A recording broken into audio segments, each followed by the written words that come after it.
CCPO Lahore का तबादला, विफाक और पंजाब हुकूमत में डेडलॉक बरकरार। सूबे से कोई भी अफसर गैर कानूनी तौर पर वापस नहीं जाएगा।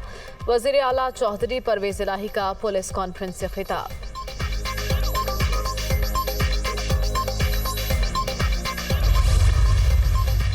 वज़ीर आला पंजाब से सीसीपीओ लाहौर की मुलाकात। गुलाम महमूद डोगर को गले लगा लिया।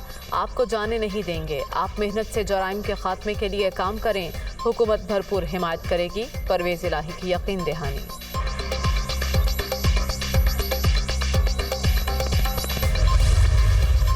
और हफ्ते से जिद्दोजहद शुरू हो जाएगी, सब तैयार हो जाएं, मुल्क को हकीकी आज़ादी दिलाएंगे।